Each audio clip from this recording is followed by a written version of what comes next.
Methane gas has been building up in the rail tunnels below. But it's not Grand Central that's in the most danger. That's because the tracks don't actually run under the building. The tracks are under the MetLife building, but they're beside Grand Central Terminal. People don't realize the original railroad terminology. A terminal is where tracks end.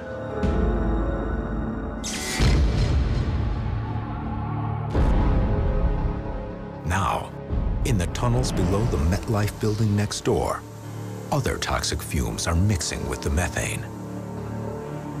There are a lot of volatile materials. There's a fair amount of oil and residue on the tracks below. These areas are very well maintained right now, but after people, you're going to see a fair amount of kerosene fumes, gasoline fumes, alcohol fumes, all the cleaning materials that are used to keep the tunnel dust-free and grease-free. And all of these things are in metal cans. The metal cans are subject to corrosion. Sitting over the tunnels, the MetLife building is absorbing a dangerous cocktail of gases. Volatile material itself, in the presence of oxygen, begins to oxidize and heat up, and at some point explodes into fire. A ball of flame erupts from below and shatters the silence of the abandoned city.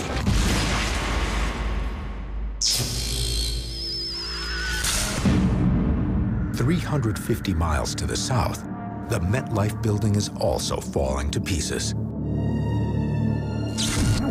When it opened in 1963, the building's 58 floors meant it stood as the 7th tallest in the United States.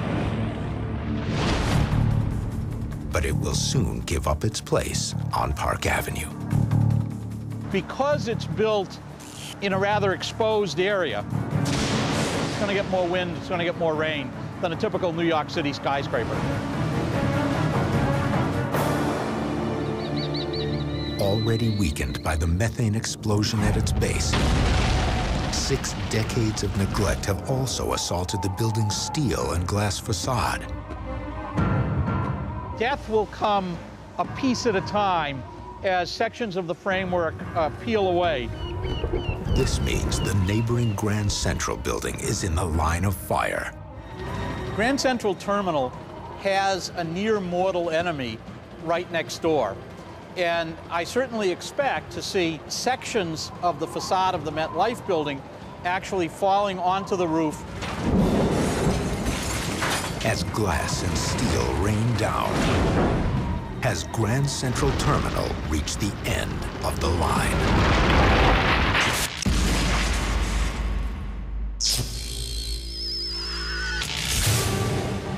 "150 years after people." In New York City, the MetLife building, after enduring a gas fire and shedding steel from its top floors for decades, finally breaks. A giant section falls southward, tumbling onto the roof of Grand Central Terminal. Despite the attack from the MetLife building, Grand Central's 4 granite walls still stand. The outside walls are actually very thick granite. They hold themselves up. The granite itself is the structure of the building. Here you have a building, Grand Central Terminal, that was more than 50 years old when the MetLife building, originally the Pan Am building, was built next to it. And yet, even with that head start on aging, Grand Central Terminal will still be recognizable as a building 250 years, maybe even 500 years after people.